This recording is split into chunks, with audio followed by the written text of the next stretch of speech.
Hello বন্ধুরা, আশা করি সবাই ভালো আছেন, সুস্থ আছেন।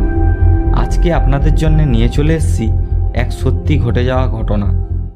ঘটনাটি শুনলে আপনাদের গায়ে কাঁটা দিয়ে উঠবে। পরিবারের প্রতি দায়িত্ব কর্তব্য কী জিনিস এই ঘটনাটি না শুনলে বুঝতে পারবেন না। জানি না এই ঘটনার মধ্যে কতটা সত্য লুকিয়ে আছে। এই ঘটনা সম্বন্ধে যতটাই জেনেছি ততটাই আপনাদের সামনে তুলে ধরার চেষ্টা করব।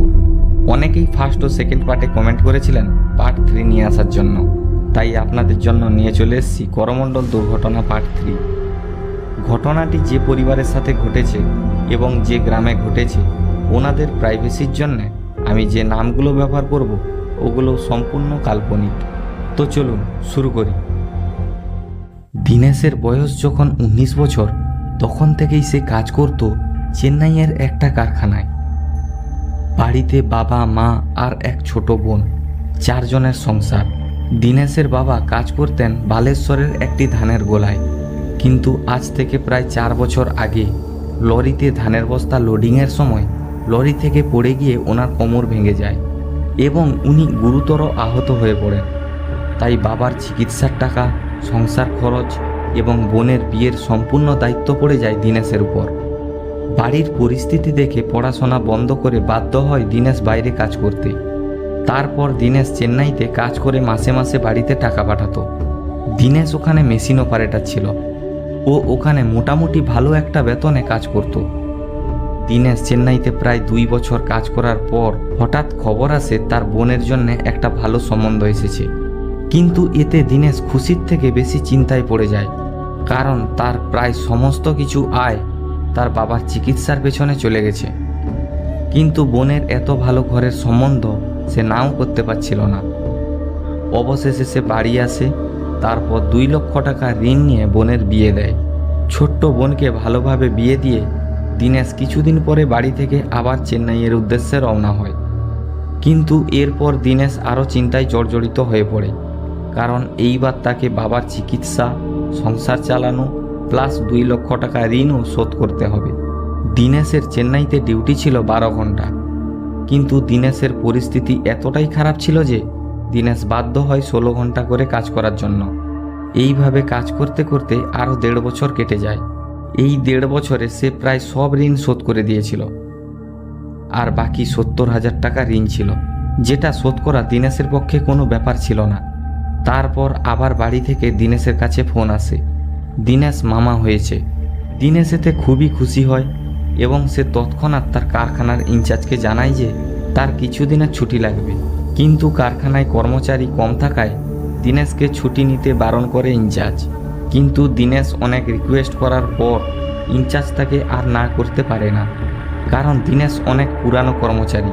অতঃপর দীনেশ 12 দিনের ছুটি পায়। দীনেশের ছুটির তারিখ ছিল 22শে মে সোমবার থেকে 2 জুন শুক্রবার পর্যন্ত। দীনেশ টাইম মতো বাড়ি চলে আসে। বাড়িতে ও বোনের বাড়িতে মামা হওয়ার আনন্দে খুব ভালোভাবে ছুটি কাটায়। ছুটির একটা দিন শেষ হতে থাকলো। দেখতে দেখতে 12 দিন কেটে গেল। এইবার দীনেশের আবার চেন্নাই ঘুরে যাওয়ার পালা। দীনেশ বাড়িতে জানায় তার চেন্নাই যাওয়া এটাই লাস্ট। এই ঋণটা শোধ করে দিলে বাড়ির কাছাকাছি কোনো একটা জায়গাতে সে কাজ করবে, আর কোথাও যাবে না। বন্ধুরা, ঘটনাটি এই পর্যন্ত থাকলে হয়তো সব কিছুই ঠিক থাকতো, কিন্তু ঘটনাটি এইখানে শেষ হয়ে যায়নি। আসল ঘটনাটি এইবার শুরু হবে। চলুন শুনি। এই দিকে চেন্নাইয়ের কারখানাতে কর্মচারী কম থাকার কারণে ইনচার্জ দীনেশের ফোনে বারবার ফোন করতে থাকে, কিন্তু দীনেশের ফোন সুইচ অফ থাকার কারণে কারখানার কেউই দীনেশের সাথে যোগাযোগ করতে পারে না। এভাবেই আরও 10 দিন কেটে যায়। হঠাৎ একদিন কারখানায় দীনেশ এসে হাজির হয়। দীনেশকে দেখে দীনেশের সব বন্ধুরাই খুশি হয়, কিন্তু ইনচার্জ দীনেশকে একটু বকাবকি করে। এতে দীনেশ কোনো কথা না বলে চুপচাপ নিজের কাজ করতে থাকে। দীনেশ আগের 1.5 বছর প্রায় 16 ঘন্টা করে কাজ করত, কিন্তু এইবার ছুটি কাটিয়ে আসার পর সে 16 ঘন্টারও বেশি কাজ করছে। সে আগে যে রুমে থাকতো, ঘুমাতো, খাবার খেত, সেই রুমে সে আর আসতো না। কাজ শেষ হলে কোথায় যে চলে যেত তা কেউ জানতো না। আবার কাজের টাইমে কাজে চলে আসতো। কাজ করতে করতেও কোথায় যেন চলে যেত, আবার কিছুক্ষণের মধ্যে ফিরেও আসতো। আর কাজ করার সময় মরা মানুষের মতো কাজ করত। ওর বন্ধুরা ওর সাথে কথা বললেও ও কারোর সাথে কথা বলতো না। সে কাজের শেষে কোথায় থাকে, কি করে, কি খায়, কোথায় ঘুমায় কিছুই বলতো না। একদম বোবা ছেলের মতো চুপচাপভাবে কাজ করে যেত। এভাবেই আরও 2.5 মাস কেটে যায়। দীনেশ বাড়ি থেকে ঘুরে আসার পর 2.5 মাস একটাই ছেঁড়া শার্ট ও প্যান্ট পরে কাজ করছে। কাজ শেষ করে গায়েব হয়ে যাচ্ছে। 2.5 মাস নিজের বেতন টাকাও নিতে আসেনি। ওর বন্ধু ও বাকি কর্মচারীদের এটা দেখে সন্দেহ হয়। সন্দেহ হলেও ওদের কিছু করার ছিল না, কারণ দীনেশ কারুর প্রশ্নের উত্তর দেওয়া তো দূরের কথা, কারুর সাথে কথাই বলতো না। আরও 15 দিন কেটে গেল।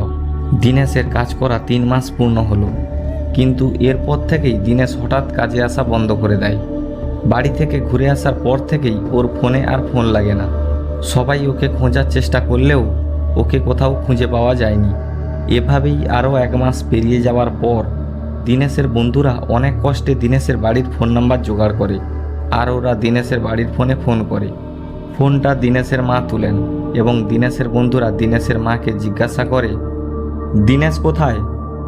ও আমাদের সাথে কাজ করত, কিন্তু 1 মাস মতো হলো তার আর দেখা নেই। বাড়ি থেকে ঘুরে আসার পর ও 3 মাস কাজ করেছে, কিন্তু একটা টাকাও নেয়নি। কাউকে কিছু না জানিয়ে হঠাৎ করে কোথায় চলে গেছে। আজ প্রায় 1 মাস মতো হলো তাকে আর কোথাও খুঁজে পাওয়া যাচ্ছে না। ও কি বাড়িতে গেছে? এইসব কথা দীনেশের মাকে জিজ্ঞাসা করে দীনেশের বন্ধুরা।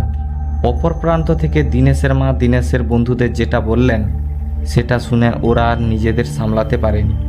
দীনেশের মায়ের কথা শুনে একজন অজ্ঞান পর্যন্ত হয়ে গেছিল। বাকিরা তো ভয়ে থরথর করে কাঁপছিল। দীনেশের মা কাঁদতে কাঁদতে বলেছিলেন, বাবারা, তোমাদের কোথাও না কোথাও ভুল হয়েছে। দীনেশ তো আর নেই। ও তো আমাদের ছেড়ে 4 মাস আগেই চলে গেছে। 2 জুন শুক্রবারও কাজে যাওয়ার জন্য বাড়ি থেকে তো বেরিয়ে গেছিল, কিন্তু আর ফিরে আসেনি। ফিরে এসেছে শুধু ওর অর্ধেক কাটা ছিন্ন ভিন্ন দেহটা। আমরা ওকে অনেকবার বলেছিলাম আর যেতে না, কিন্তু ও বলল, মা, আমার চেন্নাই যাওয়া এটাই শেষ। আমি ওখানে আর 3 মাস কাজ করলে আমাদের সব ঋণ শোধ হয়ে যাবে। আমাকে আর কোথাও যেতে হবে না। 3 মাস পর আমি ফিরে আসব। তোমরা কিছু চিন্তা করো না, আর মাত্র কয়েকদিনের ব্যাপার। সব ঋণ আমি শোধ করে চলে আসব। এটা বলেই আমার ছেলেটা বাড়ি থেকে বেরিয়েছিল, কিন্তু আর ফিরে এলো না ছেলেটা। আমার সব কিছু শেষ হয়ে গেল। ও আমাদের ছেড়ে চলে গেল। সব কথা শোনার পর দীনেশের বন্ধুরা নিজেদের মুখের বাক্য হারিয়ে ফেলে। ওরা দীনেশের মায়ের সাথে আর কিছু কথা বলতে না পেরে ফোনটা কেটে দেয়। ওরা ভাবে দীনেশ শুধুমাত্র নিজের কর্তব্য ও দায়িত্ব পালন করার জন্য মরার পরও ফিরে এসেছিল এই কারখানায়। দীনেশের এইরকম দায়িত্ব জ্ঞান দেখে ওরা আর চোখের জল ধরে রাখতে পারে না। ওরা তৎক্ষণাৎ কারখানায় যায় এবং ম্যানেজার ও ইনচার্জকে সবটা জানায়। ম্যানেজার ও ইনচার্জ এই সব কথা শুনে খুবই অবাক হয়ে যায়। ম্যানেজার ও ইনচার্জ মিলে দীনেশের 3 মাসের কাজের টাকা হিসাব করে দেখে দীনেশ এই 3 মাসে সব থেকে বেশি কাজ করেছে। 3 মাসে প্রায় ৭৫,৭০০ টাকার কাজ করেছে দীনেশ। এই কথাটি কারখানায় জানাজানি হওয়ার পর সবারই চোখ দিয়ে জল পড়তে থাকে। দীনেশের এই কাজ দেখে ম্যানেজার, ইনচার্জ এবং আরও 14 জন কর্মী ওনাদের 1 মাসের বেতন ও দীনেশের ৭৫,৭০০ টাকা নিয়ে ওনারা দীনেশের বাড়ির উদ্দেশ্যে রওনা হন। দীনেশের বাড়িতে পৌঁছে ওনারা দীনেশের মা বাবাকে এই 4 মাস কারখানায় কি ঘটেছে সব জানান। এই সব কথা শুনে দীনেশের মা বাবা কান্না করতে করতে প্রায় অজ্ঞান হওয়ার অবস্থায় চলে আসেন। এরপর কারখানার ম্যানেজার, ইনচার্জ ও বাকি কর্মীরা মিলে দীনেশের 3 মাসের কাজের ৭৫,৭০০ টাকা এবং দীনেশের পরিবারের প্রতি এমন দায়িত্ব দেখে সবার 1 মাসের টাকা মিলিয়ে 2,44,900 টাকা দীনেশের মা বাবার হাতে তুলে দেন। তারপর সবাই কারখানায় ফিরে আসেন।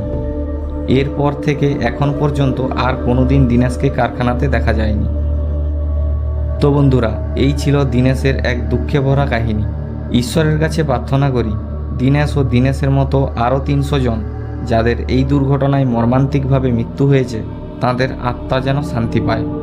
মরার পরেও ঘুরে আসতে হয়েছিল দীনেশকে, আর কাজও করতে হয়েছিল শুধুমাত্র পরিবারের প্রতি দায়িত্ব, কর্তব্য ও অদম্য ভালোবাসার জন্য। তো বন্ধুরা, এই ছিল আজকের ঘটনা। ঘটনাটির ভিতরে কতটা সত্যি আছে তা আমি জানি না। অশরীরীর ডাক কখনো বলে না যে এই সমস্ত ঘটনা সবাইকে বিশ্বাস করতে হবে। অশরীর ডাকের কাজ এই সমস্ত অলৌকিক ঘটে যাওয়া ঘটনাগুলি আপনাদের সবার মাঝে তুলে ধরা। এরপর এই ঘটনাগুলিকে বিশ্বাস করা বা না করা সম্পূর্ণ আপনার নিজস্ব ব্যাপার। ঘটনাটি ভালো লাগলে একটি লাইক করুন, তার সাথে কমেন্টে বলে যান ঘটনাটি আপনার কেমন লেগেছে। আর আপনি যদি অশরীর ডাকে নতুন হন তাহলে এখনই চ্যানেলটি সাবস্ক্রাইব করে নোটিফিকেশন বেলটি অল করে নিন এই রকম সত্যি ঘটনাগুলি সবার আগে শোনার জন্য। তো বন্ধুরা, আজকে এই পর্যন্ত। দেখা হচ্ছে পরের ভিডিওতে আপনাদের পাঠানো কোনো সত্যি ঘটনা নিয়ে। ততক্ষণ সবাই ভালো থাকুন, সুস্থ থাকুন। শুভরাত্রি।